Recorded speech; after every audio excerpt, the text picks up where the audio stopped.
everybody, and welcome to the Blizzard Watch podcast. We talk about Blizzard Entertainment, its many games, and other stuff too sometimes. I'm Matt. I'm hosting. Please ignore if any weird noises I make, because I make weird noises. I'm strange. Also with us this week are our two usual compatriots, the backbone of the team, the people who keep everything going smoothly, or at least keep everything going, because sometimes smoothly is not as smooth behind the scenes. Liz Harper and Joe Perez. Hi to both of you. Hello. Hello. And also with us, Phil Ulrich, who is our special guest this week, and I'm still getting the name right, finally. You are 2 for 2 tonight. I'm very proud of you. I'm not going to make a third, man. I'm sorry. I'm trying so hard. Hey, I think you're done saying my name for the night, so you're good. Here's hoping. We got one more to get through. One more at the end. Oh, that's true, right? I will have to say it again. Maybe I'll just call you Phil. That'll work. Anyway, got a lot to talk about this week. I think we're just going to jump right into it. World of Warcraft's got its player housing on the PTR, or is it did? Nope. I don't think the PTR is currently going. Yeah. It's over. Yeah. I missed it entirely, so I'm kind of a dumb. But I'm really glad to hear what people say about it. So, Liz, I know you've got stuff to tell me. I mean, the PTR was interesting because Blizzard made a little bit of a deal, announcing we're going to have a PTR next week and it's going to start on this day at this time. And then they delayed it without announcing another date. And it was just like, okay, are you delaying it a day, a month? And then when they did launch it, they launched it last Thursday, and there was no preamble. They made a post, and it was live. So, and when they posted about it, it was originally supposed to just be a 24-hour test, which is not much testing time, and especially when there was no lead time on the notification. But it wound up running through the entire weekend, so a lot of people were playing around with it. My primary interest was to have a group of a lot more people that I could make a guild neighborhood and see how those work and figure out all of the quirks. And those still don't work. Well, I mean, so I still have lots of questions about guild neighborhoods that have not been answered. Phil and Joe, did either of you get a chance to play around on the PTR? No. Not even a little. I mean, Really? I was doing prep for the game that we ran. I meant to, but then I sat down on Saturday and then I started playing Hades 2, and then it was 5 a.m. Sunday morning. So it's a problem. It's a problem. As established in the pre-show, I was playing Pokemon, in which there is a transmog system, and it consumed all of my time. Mm-hmm. My boy got to be pretty. Well, yeah, that's extremely important. Wait, is there a transmog system for the Pokemon, or just for you? If they let me put hats on the Pokemon, I would not be on the podcast right now. You could be on the podcast and just be like hats. Nope. Hats. That's every Raichu is improved by a monocle and a top hat. I mean, this is just known. I don't know why we're even having this discussion. But going back to player housing for a second, then the meta achievements decor that you can pick up, that's interesting to me because we have lots of different ways that you can get decor for your houses. So this was on the PTR, and people spent the whole weekend looking for more decor because it really is everywhere. It's kind of a treasure hunt because some of it's on just random vendors. Some of it's on vendors that have existed forever. Some of it's on brand new vendors. Some of it's on reputation vendors, but not all reputation vendors. And it's everywhere. It is everywhere. And it's also from achievements. And the cool thing about the decor from achievements is you could do the achievements right now and have the decor later. So some of this stuff you can get an early start on doing things so that you have the your fancy smancy whatever you want. Yeah, like later. if a rep has to be like exalted to get a specific achievement sort of thing. Yeah, and some of them are like that. But all of the big meta achievements have their own rewards. I'm not super hyped about any of them personally, but that's just me. I don't feel like I need a Torghast portal outside my house. I just don't. And it's just a decorative like Torghast portal. It's not. I It don't feel doesn't like I actually need send that you in to my life. Torghast? No. Oh, yeah, no. That's maybe an improvement on a real one because you don't want to accidentally wind up in Torghast. And there's a Dark Heart from the War Within meta achievement, and I don't feel like I need to keep dangerous void artifacts in my house. Maybe those should go somewhere else. So you're telling me you don't want to keep N'Zoth's captured eye to put on your wall? No, I do not. Mitch would be so disappointed. How is he going to see into your house and know what you're doing, Liz? Yeah. So there are lots of things to collect. I personally am not. I don't feel like I need any of these in my house. What do y'all think? What's the thing that you must get to put in your home? Well, I mean, technically, I've already earned the what's it called? The portal to damnation, the Torghast portal. Yeah, I've already earned that because it's part of Back from the Beyond. So I look forward to putting one in my yard somewhere. Oh, you can buy dozens of copies. Oh, my neighbor's gonna hate me. Yeah, that's one of the big things I've taken from this housing test is that wow, you can do some crazy stuff on the outside of your house. Like we have seen people, your house is like a fixed object. Your house it's always going to be a house. It's always going to look like a house. You can change its size and you have different shape options in this sort of barbershop like interface that you can switch out bits and bobs. But you can put things in your yard. You can put things on top of your house. You can resize things up to 200%, and you can stick them together in different ways. You can clip things through your house. You can do all of these things. So you can take your house and make it into a pirate ship by just building the shape of a pirate ship with like wooden panels or maybe tables or something. You can build that out. So now you have a crashed pirate ship, which is actually your house, and you just have clipped it through so your door is sticking out. Or you can build a giant robot that is just all sorts of different bits and bobs that you've put together in the right way. I saw one that was built out of cosmetics that I think were mostly from Mechagon. So it had that vibe. There's like the Tesla coil kind of thing that you can buy, and it's sort of like, it's a lighting feature, but you can also, it also looks like a laser gun. So just people making these huge, crazy things because you can put things, gravity is not a problem, physics are not a problem, you can put things anywhere. I am personally, after watching this test, I have seen people do tree houses, I've seen several robots built out of different things. I saw one made out of wagons. I did. There was a robot that was kind of a bunch of wagons positioned in different ways. They kind of like a transformer, maybe an Azerothian transformer. I'm starting to feel like we're in a gaming singularity where every game is eventually turning into like Zelda. I was just going to say, Zelda has trained us for this. Yep. As long as if Blizzard ever gives us a way to make them move like we did in Tears of the Kingdom, then it's over. Yeah, we're doomed. Yeah, I saw a tree house where someone put other things on top of their house and lots of trees up above the house. So it just looked like a giant tree with houses on top of it. And so now I'm wondering, do our homes have a height limit? Because some of these get very tall, and it's like if your next door neighbor builds a 3-story robot in their yard, you're going to see that all over the neighborhood. So just a little. I think this does make some of those isolated plots, makes them maybe a little more appealing depending on what you're going for. Do you not want the giant robot or the wall of Torghast portals next door? I don't know. This is going to be... Here's my thing. When you mentioned that N'Zoth's captured eye exists, and it's an outdoor one, you can put it outdoors, which means you can make it huge. No, oh wait, hang on. Yeah, I couldn't really tell which one N'Zoth's captured eye was. It kind of looked like one you might hang on your wall because it's in like a little horrible crystal.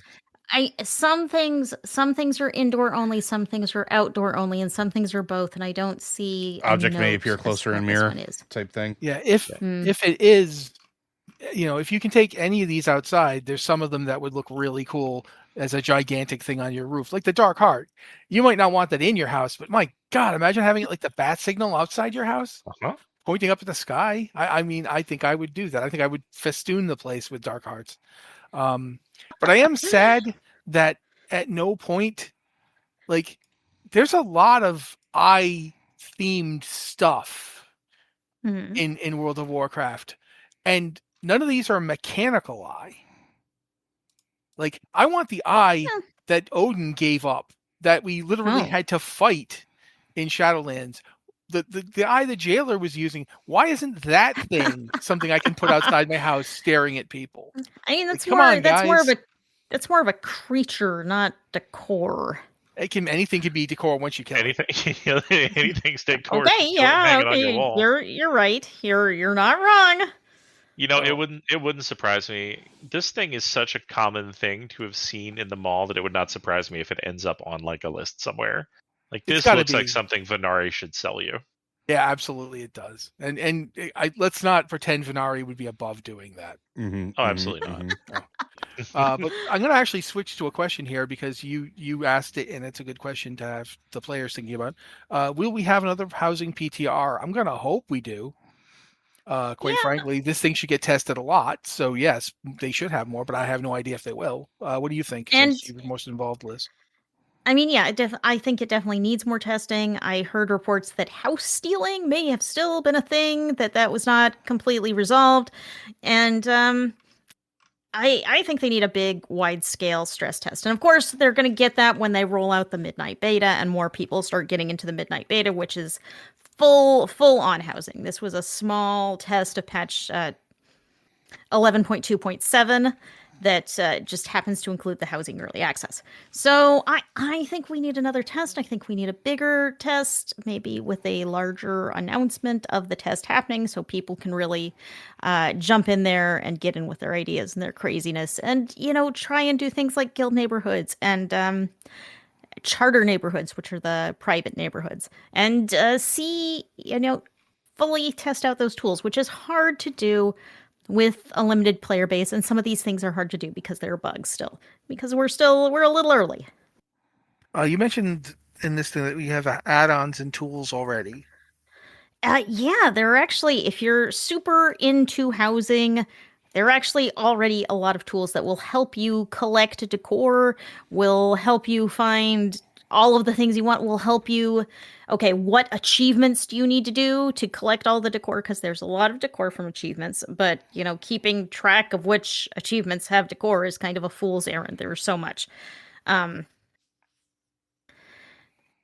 There's the best, if you're looking for a database of housing, it's actually WowDB has a pretty good database of housing. Wowhead is sort of working on it, but it's a little WowDB felt like they had it up time. earlier. That's not Wowhead. WowDB is MMO Champions. Well, that's that's what I'm she's saying.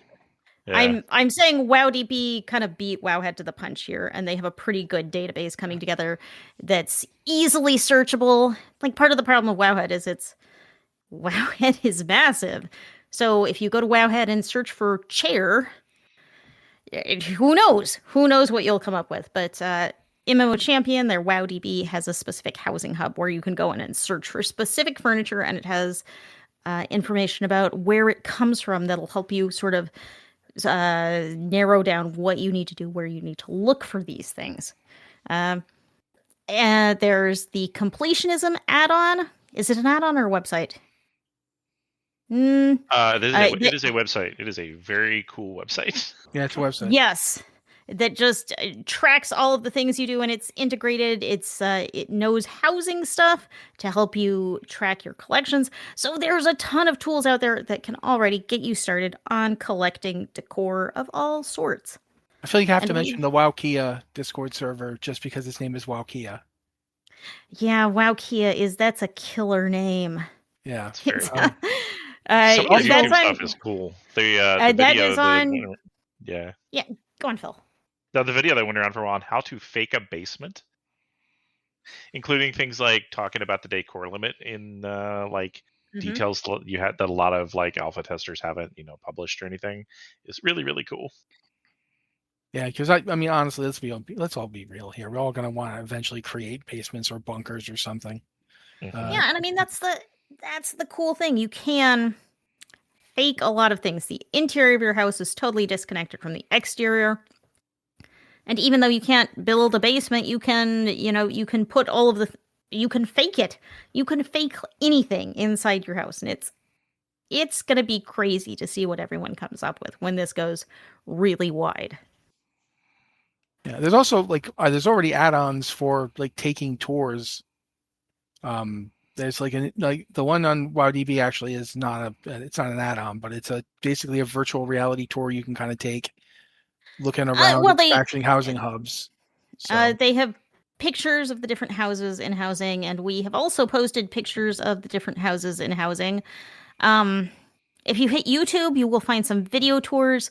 The only problem with video tours is the neighborhoods are so big. You could spend an hour watching a video tour of a neighborhood because these things are massive, and each of them has 55 plots.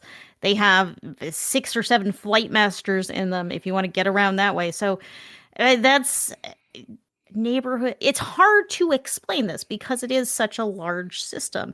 But yes, you can find screenshots, you can find videos of the neighborhoods to really get an idea of what's going on and maybe pick out, where's your perfect house. All right, cool. But at this point, we're going to move on to talk about something else, even though I think we probably could sit here and talk about this for a very long time. House transmog is dangerous beyond imagination, guys. Yeah. I am terrified. The thing is, decorations are just transmog for your house, which makes them just part of the real end game. Yep. We know that housing or transmog is the true end game. It's not about killing bosses. It's about looking good while you're killing those bosses. That is the most important thing. Now it's important to also look good while not doing anything, just inside your strange house that you're hiding from everybody in. That's something that I feel needs to be there. And so this player housing is just house transmog. So this is again another pillar of in-game content of hardcore in-game World of Warcraft gameplay.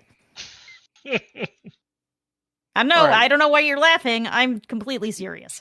Because it's funny in that way that we have to be horrified by, that we're now going to be spending all our time trying to get a chaise lounge by, finding out the secret achievement for it.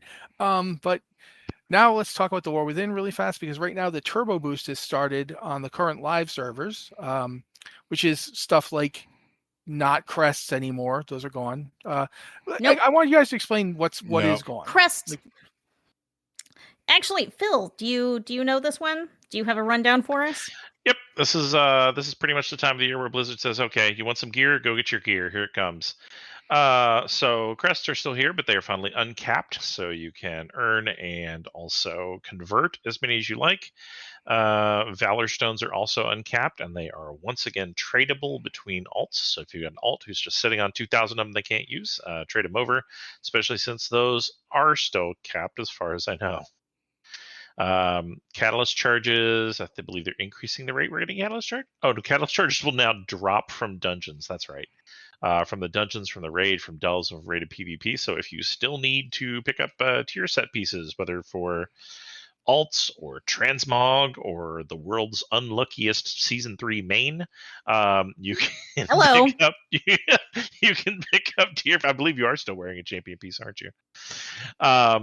And the probably the most important one for a lot of people, the puzzling cartel chips have returned. 9 per customer. It actually says it up front this time. Only 9 per customer. Spend it wisely. You get, I believe they're doing the game where you get 3 of them up front, and then the others will be available over the coming weeks, and you can trade those in for basically loot from raids or dungeons. If you've completed the Mythic Plus dungeons at the required level, you can buy them from the Mythic Plus dungeons. If you've completed a level of the raid, for example, if you've completed it on Heroic, you can buy Heroic tier trinkets. So Joe can finally get that Fractalus trinket that we have seen drop once. Ever. Have to do it. No, did you get it? In pure, I haven't checked my box yet, but in pure, of course this is going to happen, I got Solace Trinket last night immediately after raid. Oh, see, I heard you get that. I was still online when you got that because I heard it drop. I thought maybe you still wanted the Void Glass, whatever. From No, Fractal it is was the one that makes the set bonus. It was one or the other. Okay. Like it was either one, right? Okay, good. So I finally got that. I finally got the thing, but yeah. Just in time for us to finish heroic rating for the season. Good job. Woohoo! But yeah, basically it's just the turbo boost is pretty much just the loot must flow. Also, delves are really, really rewarding now, especially in terms of crests. Like if you can reasonably run tier 11 delves, which thanks to a nerf or bug or something that got introduced with the patch a couple weeks ago, they've become incredibly easy. Like things just kind of randomly die and no one knows why.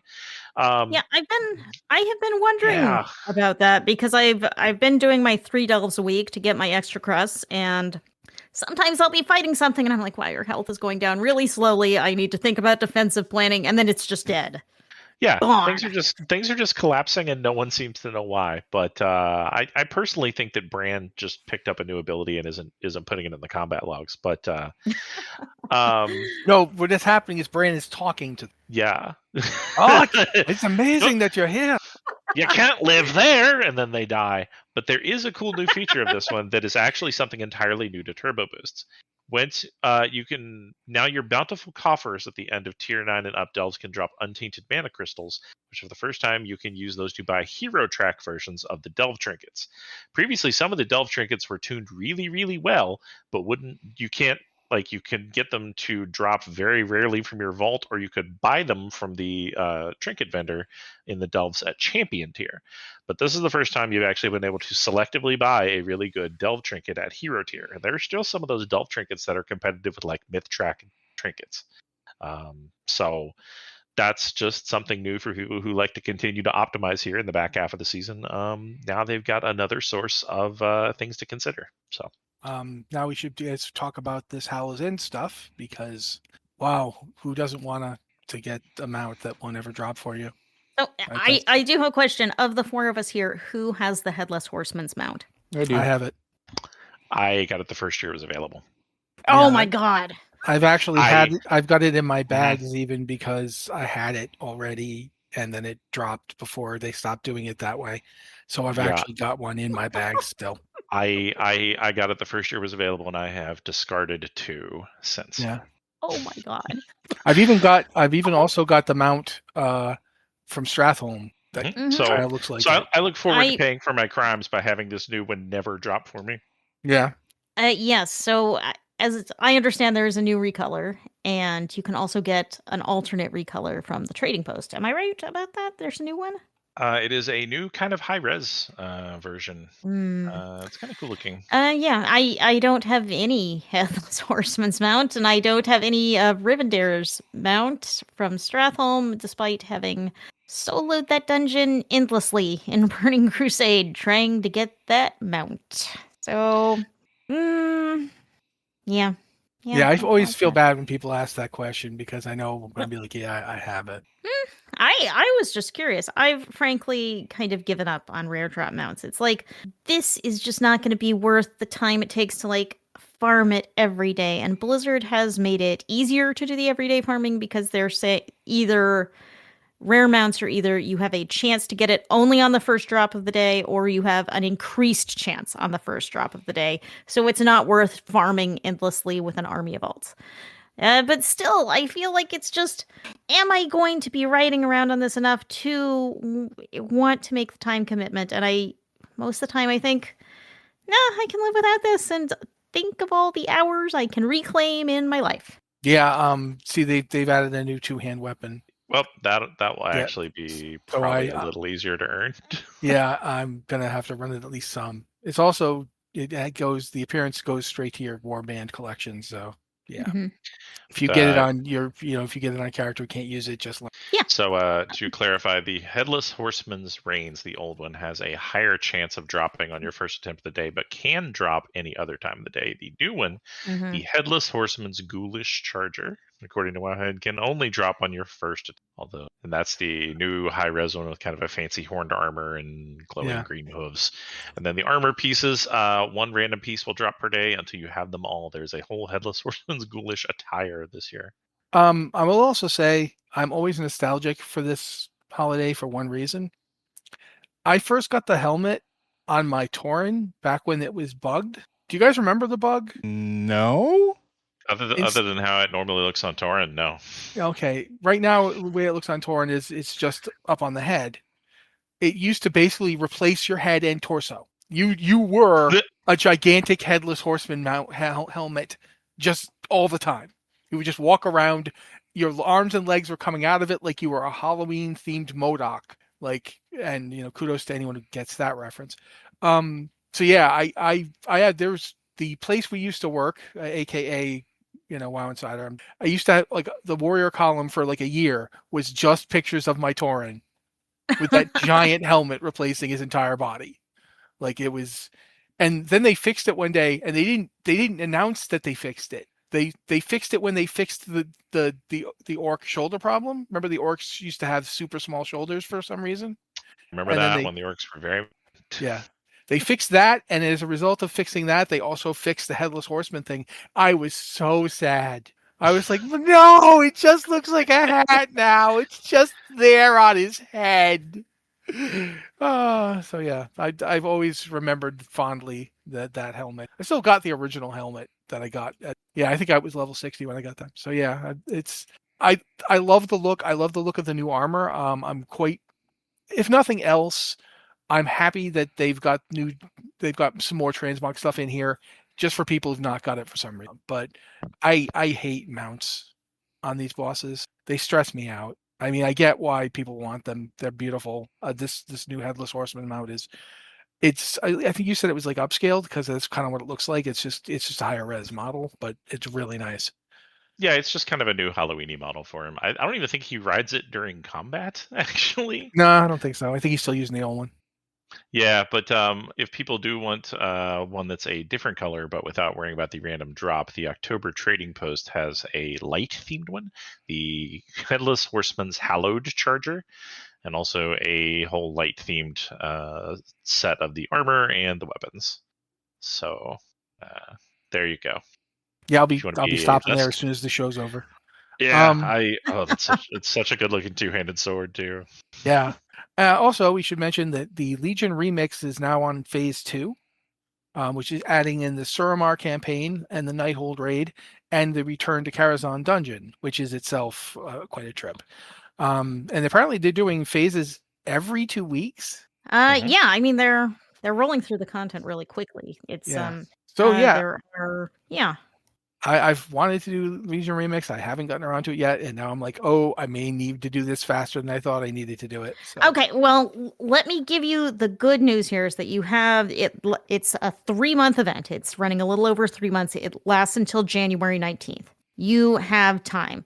It is broken up into 5 phases, and each phase they're rolling out a new one every 2 weeks. But it doesn't matter if you come into the game later because it's all still going to be there and it's all going to last until the middle of January. Yeah, I still need to get in before. No. I haven't done very much in it either, and I need to get in there, collect that transmog. Here's something I want to actually ask: can you start? You can't start with a Nightborn elf, right? You can't. Yeah, you start. can. Oh, you can. Oh, yes. Man, I'm definitely doing. I believe they are set so that although I believe they're set that when you come out of the starting area, it lowers your Nightfallen rep. So it's not like a shortcut to finishing the Suramar. No. Yeah, that makes sense. The Suramar rep or anything. The only thing you cannot play in Legion Remix is an Evoker. I would think that would be because they didn't exist, and they would have to. They don't have a class campaign. They don't have artifacts, etc. So, but you can play literally anything else. All right, cool. I'm definitely.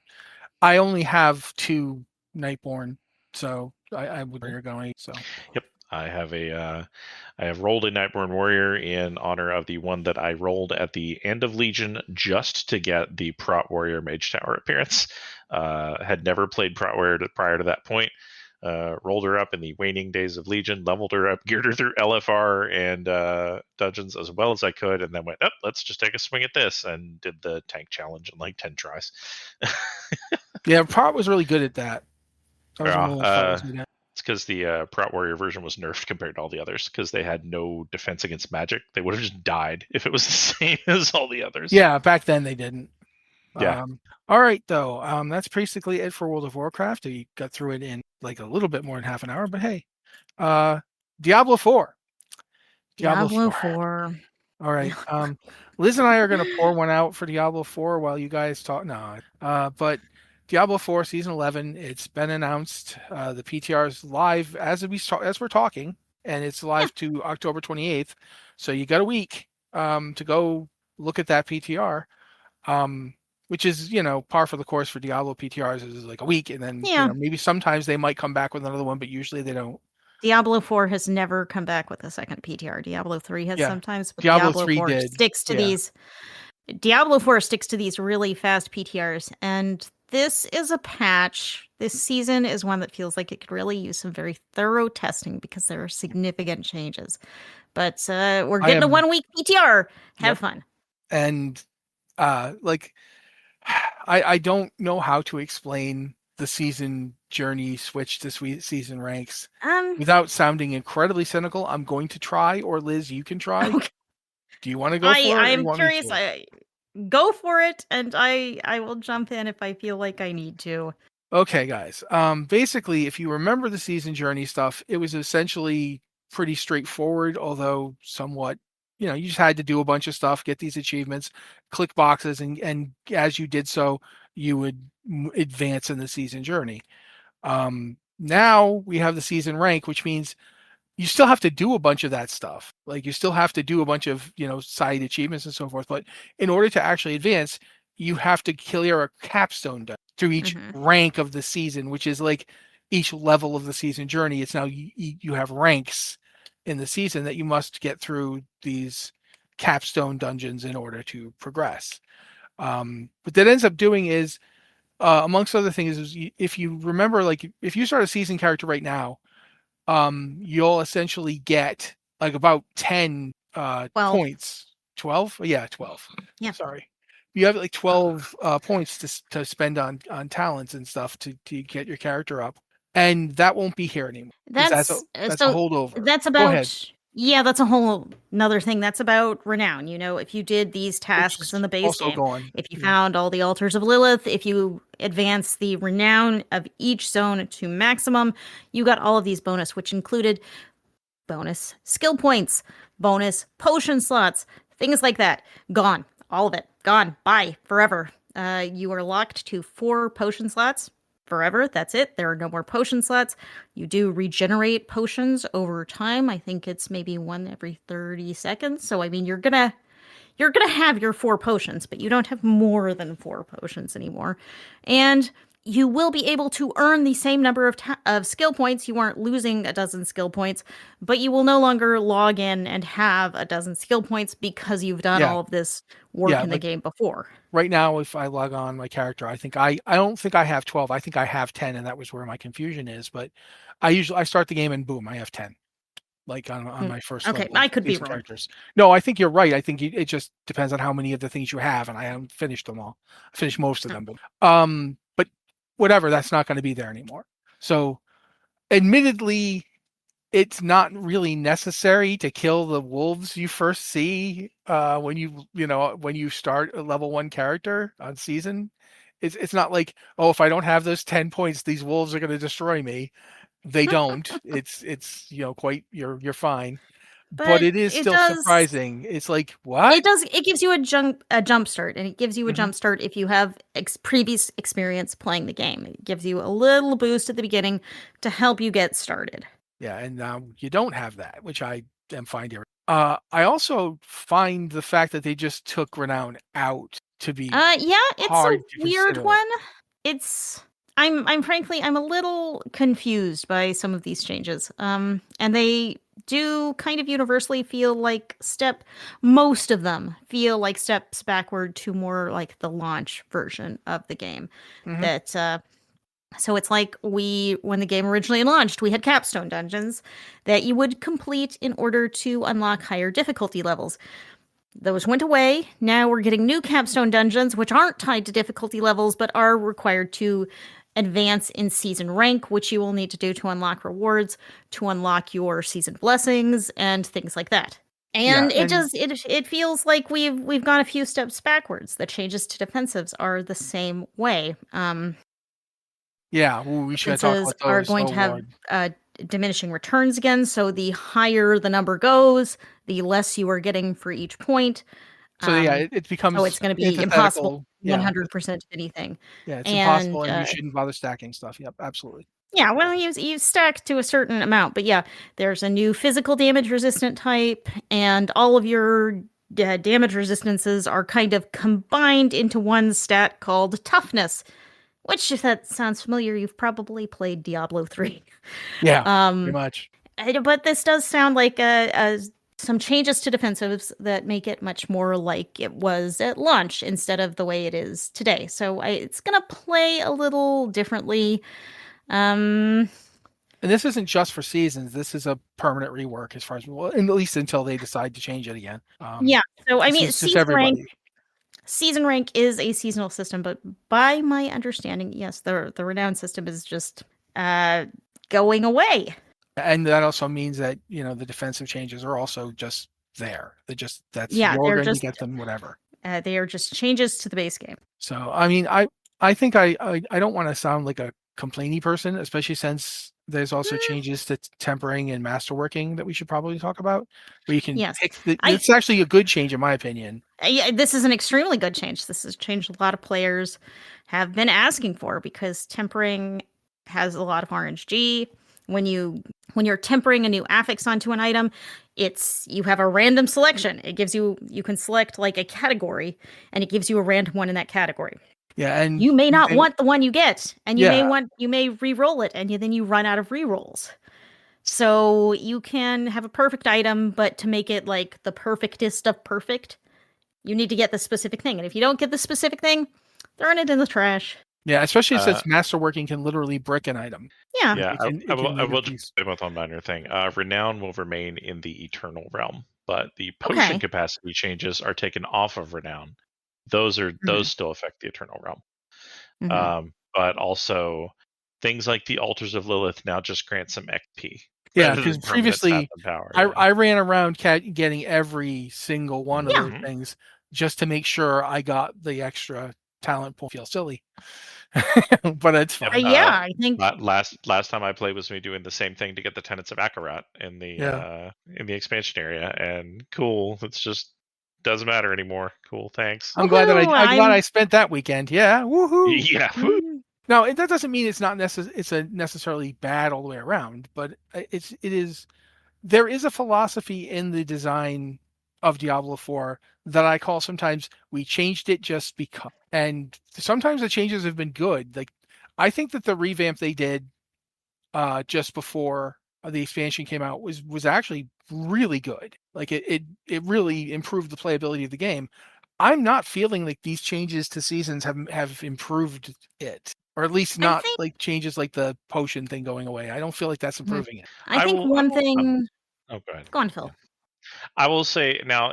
Granted, it has been a while since I played, but I'll admit that one of the things that I didn't really like about Renown in the seasonal game is the way a lot of stuff got reset. So that when I'm rolling up my season character, instead of just getting to max level and stomping some dungeons and getting some loot and doing the cool season stuff, is I also felt compelled to do a bunch of stuff that I didn't really want to do, but which felt like busy work because I needed to get that renown level up so I could Mhm. get the rewards Yeah. from renown. Like I was like, well, obviously I've got to go ahead and complete every God, what do they call the places that are taken over? You have to take them back, like Turdura. I can't think of the Strongholds. name. Strongholds. Thank you. I blanked on strongholds. I'm like, well, I have to get every stronghold, whether I'm going to visit it again or not. I need to get every waypoint because that's renown. I need to do X number of side quests in every zone because that's renown. Like Yeah, that's fair. that, I will say that at least some of that tedious busy work in the season is gone. And if I do decide to come back to play more D4, at least it sounds like I'll just be able to directly engage with the season instead of having my mandatory homework list first. Yeah. I So mean, that was there's part my of the positive problem. spin on all these changes. That was part of the problem with Renown, is that it did not feel like a system that was compatible with a live service game. It was odd. It was a do once, and then you have some of these rewards or most of these rewards, and you keep them forever. But the kind of the nature of Diablo 4 Seasons, the nature of this as a live service game, is that you are starting fresh and you are starting over and doing this grind over and over again, and that always felt a little weird with Renown. So this may make more sense philosophically with how the game is run, but it's hard to be excited about getting fewer skill points until late game, because you will be earning the skill points you used to get at the beginning. At the end, after you hit max level, you'll be earning some extra skill points as you progress in Paragon. Yeah, it is kind of an odd feeling, but I honestly, for me, it isn't necessarily even that it's bad. Like, there's some stuff in here that's actually pretty solid. Like the tower thing looks like it's going to be interesting. It's the new leaderboard system, Yeah. Yeah, and that's kind of cool. It has more of a challenge Rift vibe, or at least that's what I'm being told. Yeah. I mean, so yes, monsters are getting a Diablo. revamp. They're adding in more elite monster fixes. So that's neat. I like more different stuff. Although, I mean, I'll be screaming and yelling at the time, like when I'm I actually mean, we'll fighting have them. to. We're really gonna need to see how it feels. Yeah. I mean, they're getting smarter, which Blizzard says they'll adapt to combat. So each monster will have a clear role and identity when fighting. If you can hear the air quotes around that, that's because there are air quotes around that.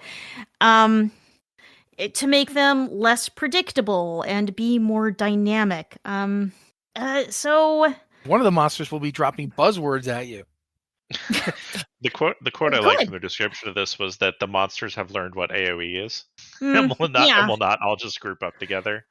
Which, I mean, this could be fun and challenging, but it also could just be, some of this could be just super annoying. It's like, okay, I have an AoE build.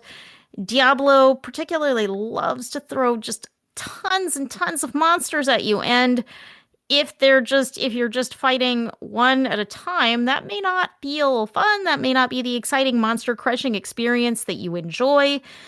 So this is when we really have to see in action and get some maybe longer than a week PTR playtime on, but we're probably not getting that. No, so basically, just stop sleeping. Just stop it. Stop sleeping. Stop having any kind of life. Just play Diablo 3, 4 on the PTR until you are dead. But also, I mean, for me, the defensive rework needs to be seen. I can't really comment on it until I've seen it. So it's looking like I'm going to be downloading the PTR. It feels a lot like defensives in launch day Diablo. Yeah, frankly. I mean, let's combine that with now that the monsters won't stand in stuff. Combine that with the changes to not getting those free points up front. You could it could be a slog. It could end up not being a problem at all. But yeah, the overall vibe here, like season rank is a lot like the season journey, except it's more complicated, supposedly more difficult than the season journey. Defensives are different. It may be making the game harder. It may be fine in play. Monsters are supposed to be getting more difficult and more deadly. So it feels like the overall goal is to make the game more challenging and to make it more difficult for players to progress, which has been a theme of the past few seasons of Diablo, and Blizzard seems to ping pong back and forth on this pretty hard. One season, people will be super powerful and leveling really, really fast, and Blizzard is like, whoa, that's too fast. We need to make the game harder and slow people down. And then they do it a little too much, and they ping pong back the next season. The pendulum of Blizzard design. It really is. I mean, I feel that in Diablo 4 more than other Blizzard games, though I think Blizzard does it everywhere. Diablo 4 seems to have a really hard swing season to season from players, let's power players up and get them leveling and having fun and smashing demons, to, oh no, you're leveling too fast now. Let's dial that down and make the game harder. And it just, we kind of slide back and forth. You haven't even mentioned that there's going to be in the season, the season theme itself is, you have angel powers now, and they're going to bring back more of the lesser evils. Like Asmodon shows up. Asmodon's kind of just the season theme this year.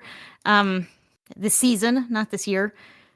Which Asmodon is showing up as a world boss, but all of the lesser evils are making an appearance. Asmodon is a world boss, and he can replace any boss in the world boss rotation, but you can also summon him at various altars around the world. Each altar is related to a different lesser evil, and as you summon Asmodon, you'll find mobs, and Asmodon himself will have abilities related to that other lesser evil. So it kind of turns into this little combo boss fight where you weren't fighting both of them at the same time, but Asmodon is like empowered by the other boss. Yep. And all of the lesser evils are sort of related to one aspect of the game, and their minions are going to be showing up in these different things. Like Duriel will be burrowing into hell tides to spread his parasitic presence, and Dariel will be burning into the Kurest Undercity. Yeah, I think someone got out like a thesaurus and was working on these descriptions. Belial will be bringing illusions into the pit, where you'll encounter Belial eyes randomly trying to trip you up and make your runs a little more difficult. And so the lesser evils will have a big presence throughout season 11. I'm happy to get to see good old Asmodon again, just because I've missed killing it. Yay! It's unfortunate we're not gonna get to fight his little boss before him from Diablo 3 because she was voiced by Claudia Black. So I was always very excited. Like, yay, it's Claudia Black. Morgan, you know her. Now she's a spider, and she's trying to kill you again, just like she does in the other game that you knew her from. So yeah, I was actually. I'm a little sad that I won't get to see that again, but still, Asmodon's a good time. I'm also kind of interested to see how all these legendary powers work. Like the angel powers are. It's yet another system it's not dissimilar to previous ones, but go ahead. Diablo's basically kind of picked a style and they're going with it. So, we have every season you get a new kind of power and you slot it in, and that's the season. So yes, these have divine gifts or are powers this season. Maybe they're balanced in such a way that these things end up blowing up everything, and we needed to make everything harder just to actually have some challenge. I wouldn't assume so, since they also sound kind of random. They're always super random. Like the last one, yeah. The D4 version you want to do after you've done everything else to a piece of gear, because it actually locks that piece of gear from being changed anymore. But it also has like one of 5 random effects. It can apply a bonus legendary, or it can improve an affix into a greater affix, or it can give it a bonus from a pool of sanctification affixes, or it can replace an existing affix with a sanctification affix, or it can just make it indestructible, which feels like the booby prize of sanctification. Yeah, it's like, well, at least I'm not going to have to repair it. Yay. So yeah, that one is not related to the divine gifts. That's sanctification, which is, it feels like they improved masterworking to where you can no longer break items, but they're adding the sanctification system, which is season specific, which can break items. It's kind of designed to break items. I mean, you have a one-time chance to do one of 5 things, and if you're trying to chase the perfect gear and you don't get the perfect 5 things that you want, if you don't get the perfect thing you want, that's it. That's it. You don't have the perfect thing now. I get it. They're constantly walking this tightrope between making people play the game more to get the thing they want, and then making sure people can get the thing they want. And I don't know if, we got 2 steps forward with the changes to masterworking and tempering, and then we got this on top of it. Then this item 2 steps forward, banana peel, flomp. It's like, this item is so cool. All I need is this one sanctification affix on it, and it's indestructible. Yeah. I guess I'm farming another one of these things. And then making the exact same one again, and then that doesn't feel good. So I don't know. And it's a seasonal thing, but it is such an end game thing that I think it's possible a lot of players will never really be participating in the sanctified gear system, because it's like, this is the last thing in your chain of upgrades. Yeah, and it's not the divine gifts that's one Yeah, that's issue. true. Divine gifts thing is its own thing. Wrong page. Yep. But regardless, that's where we're thinking about when it comes to D4, because as we've said, the development of this game has been. I think one person said it's like a yo-yo that occasionally hits you in a bad place. Instead of just going down and coming back up, it sometimes comes around and bam, ah. So yeah, don't walk the dog So- too much. So I've got a question. After reading this, who here is excited about Diablo 4 Season 11? Phil? I mean, I'm just always excited. I haven't been excited about Diablo 4 in a long time. Yeah, I can understand I that. might if only because the angel powers, the divine gifts, kind of sound like the seasons that I do like. Like I really liked the vampire season, and then I kind of stopped playing for a while. And then I came back when it was season of the witch. Divine gift kind of sounds like maybe vampire season 3, in which case, yeah, I might play a little bit of it. But there's just a lot of other games right now, That's Yeah, the including that's the problem. thing. That's always the problem. yeah, both within and without Blizzard games. I mean, it's Hades too. For quite frankly, if you're going to be playing Yeah. a roguelike, If I feel like know. losing sleep, there's Hades too. Yeah. but alrighty, we've got a couple things, but first we're going to turn to Liz and say, "Hey, Liz, can you do the site news, please?" I want to say thank you to all of our lovely supporters on Patreon. You guys are what makes this site and these podcasts possible. Right now, our support is a little lower than we would like. So if anyone out there is listening, you enjoy our podcast, you enjoy the site, and can support us on Patreon, that really helps. Even a couple dollars a month really makes a difference, because it's a whole community of you guys out there giving a little bit that keeps us going. If you can support us, go to patreon.com/BlizzardWatch. If you pledge at $3 a month, you will get early access to all of our podcasts. That is this show, Blizzard Watch, as well as Lore Watch and Tavern Watch. You will get them early and ad-free, and with the bonus pre-show to the Blizzard Watch podcast, which you never know what we're going to talk about. It's always a surprise, sometimes even to us. But if you can't support us financially, I completely understand. You also support us by just listening to these podcasts. That helps so much. Reading the website and sharing our content with others who might like it. If you want to follow us on social media to make it easier to see what we're up to and share our stuff, we are Blizzard Watch on Instagram, Twitter, Facebook, and Mastodon at gamepad.club. We're blizzardwatch.com on Blue Sky, and Blizzard Watch Podcast on YouTube. We are also posting on TikTok, where Anna has been doing some really fun videos from the Midnight Alpha. And if you want to follow us on TikTok, we are blizzard.watch. So follow us on any of these places for the latest news. Like our content, share our content, comment on our content. All of these things really help us out. If you have questions for this or any of our podcasts, be sure to send them to us at podcast@blizzardwatch.com. Tell us what show the podcast is for and any special pronunciation of your name. You can also contact us on our Discord channel, which is a great place to hang out, whether you subscribe or not. You can leave a question through the Patreon Q and Podcast question channel if you're a Patreon supporter. As a little thank you, we look at those questions first, or the Q and Podcast questions channel for everybody else. We also look there for any questions. So please send us your questions, support us if you can, and we really appreciate you. Thank you so much for listening. Thank you, Liz. And now, before we leave for the day, I'm going to talk about a couple other games. First one I'm going to mention is Dispatch, which I've been mentioning relatively frequently. I'm thinking Joe might have put this down, but it might have been Liz. I don't know. But Dispatch, October 22nd release, which means as you're listening to this, unless you're listening to it live, it's out. So Could someone here tell us what Dispatch is? Joe could. I don't know if Joe wants to, but he could. I mean, why wouldn't I want to?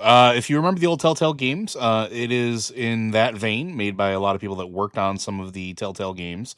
It is a visual novel and resource management game in which you play a superhero who has lost their superpower suit and are now in charge, at least temporarily, of dispatching other lower ranked superheroes across the city to respond to various threats. Hilarity, story, and all sorts of other wonderful things ensue. This has got way better story than you would ever expect for a resource management. And game. And I want to clarify, this is chapter 1, not the whole game. Yeah, chapter 1, which by itself is pretty wild. This is, I really cannot recommend this highly enough. And I didn't like most of the Telltale games. I wasn't really a big fan, but this is hitting every button for me. It's superhero adjacent without actually being too superhero involved. It's almost like this could be just a cop thing, but by making it a superhero thing, it kind of broadens it out and makes it less, I don't know. It's just something perfect about the way it comes together. Yeah, nope, nothing to add. I do have one thing to add, which is that if you want to check it out but aren't committed to buying it, there is a demo out there. That's true. There is a demo. Which I have it actually will not take super long for all the episodes to come out.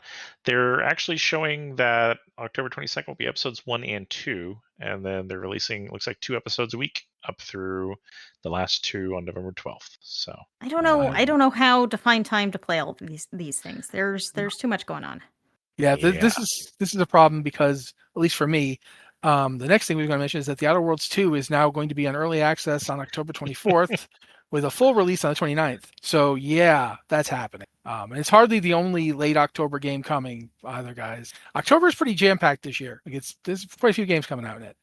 I'm not excited about early access getting a week jump on the game. Like that doesn't make me happy, but I'm not upset about it either. If people wanted to pay the extra to get early access, okay. But I will definitely be playing this as soon as it hits Game Pass because The Outer Worlds is one of my favorite games, and this is basically just The Outer Worlds with more stuff and a more complicated character creation system, which I admit I'm interested in because you can do some really weird things with it. I love getting more stuff. Yeah, we're gamers. We love more stuff. Always. More stuff is good. Yeah, I mean, all this needs is like I can have a space house and put all sorts of weird stuff on my space house, and that's pretty much now it's perfect. I don't know if you get a space house, but you probably get a spaceship. But yeah, that's basically that. Do we have time for any questions, or are we pretty much up on time? Joe usually knows. We can do one. All right.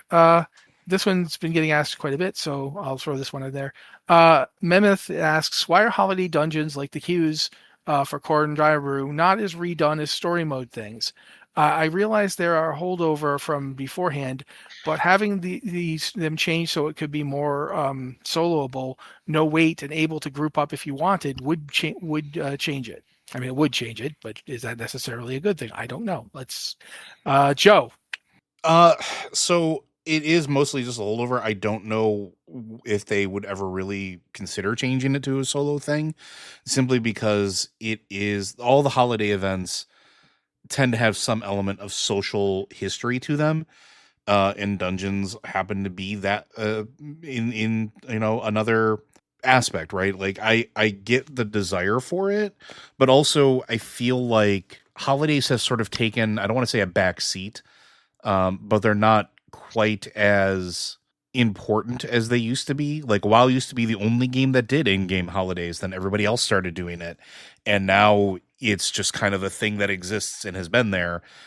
Maybe if they revamp the holiday system, that would be something they consider, but I don't think they're ever going to look at that, or at least, I mean, I was wrong about player housing. I might be wrong about this. Yeah, we never know. You never know. They might decide that, hey, we're going to go ahead and redo the holiday structure and we're going to add it more akin to lore walking, or we're going to have more close to scenarios. Like they have other vehicles in the game that could potentially suit it now.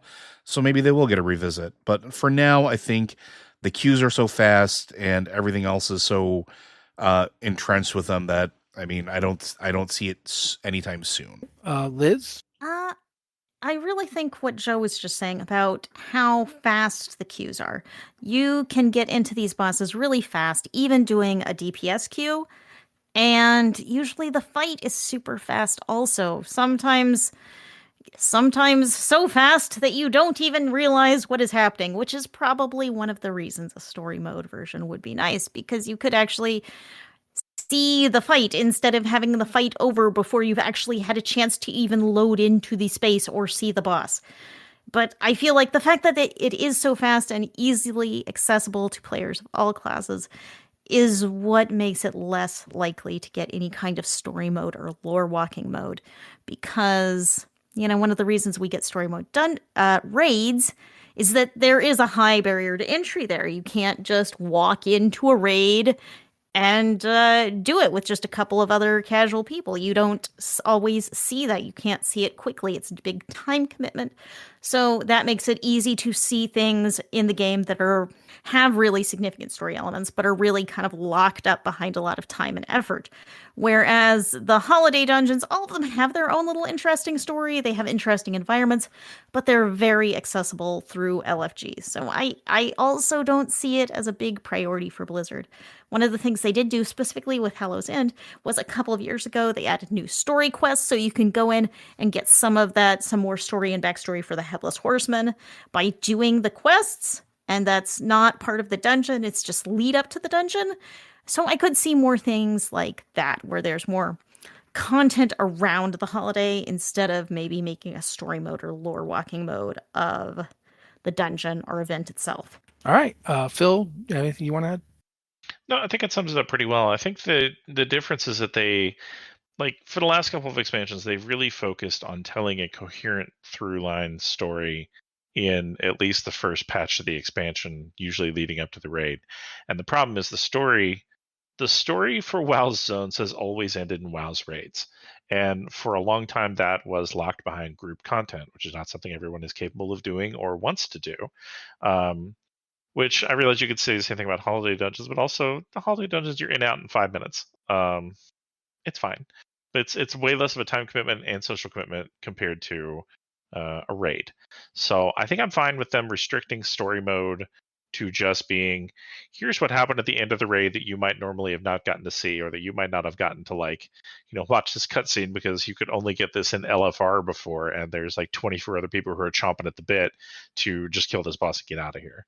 So I like them adding more story outside of the holiday dungeons, and then just let the little fights like Corrin and the Headless Horse ever just let them be as they are. The other thing is I think they might have to make a mechanical switch, because right now in story mode no loot drops.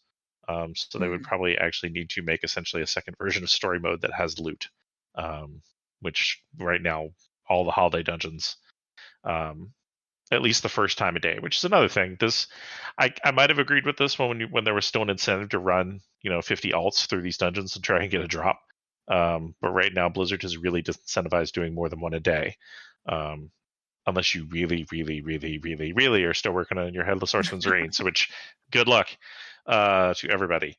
But like with Blizzard, especially with them disincentivizing running it more than once a day, I don't really mind. That's still just a regular. And my take on this is everything so far is good, and also I just don't think they're going to allocate the resources.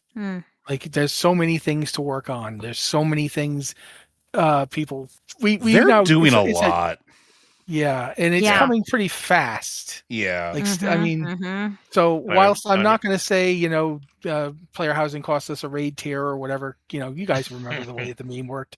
I will say that if you got to pick what you're going to do with story mode, is the Headless Horseman worth it compared to, say, the next raid coming? People can run the next raid indefinitely. You're only running the Headless Horseman on the holiday event.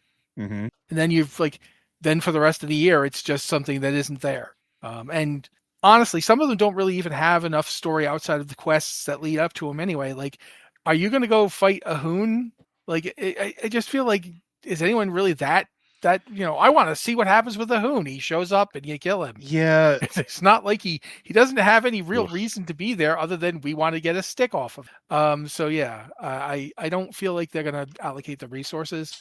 Not that it's a bad idea. It's just that I don't see them. Yeah, you mentioning Hoon brings up the other thing I forgot, which is if they made these available in story mode, you'd have to run them with those NPCs that you get in story mode. And I've seen them get confused by shallow water before. Yeah. So I'm not sure I want to see them trying to fight a Hoon. Oh God, it's Um, like the worst of Bran times 100. Yeah. Well, this is a true story. I ran just because you could get the rep bonus for it for running the weekly dungeon. I ran Operation Floodgate as a follower dungeon, which is essentially the story mode dungeon. Where you've got the NPCs with you, and when you get to the Mhm. part where you have to cross the river to get to the other side of the dungeon, they have no clue how to pathfind over there. Yeah, I've seen similar. Like, but they all They just don't kind know of what they're bunch up, doing. and then they're like back and forth, back and forth. Yeah, Ah, and they're just like standing in the river fighting crabs indefinitely. So, Mhm. yeah. Ooh, but wow. I think Joe was saying something else. No, I agree with like the allocation of resources. Like you basically are all saying the stuff that I was going to say. Mostly just insert agreeing noises here. And speaking of inserting agreeing noises, I believe it is now time for us. This is me making an agreeing. Thank you guys for like listening to the show with us. Thank you to Phil for being our special guest. See, I managed it. I cheated. And thank you to Liz and Joe for, as always, making sure that this show actually happens and makes sense and gets recorded and all the good stuff. And thank you to everyone who's listening for being the reason we're here. This has been the Blizzard Watch podcast. Thank you guys so much, and we'll be back next week. Bye.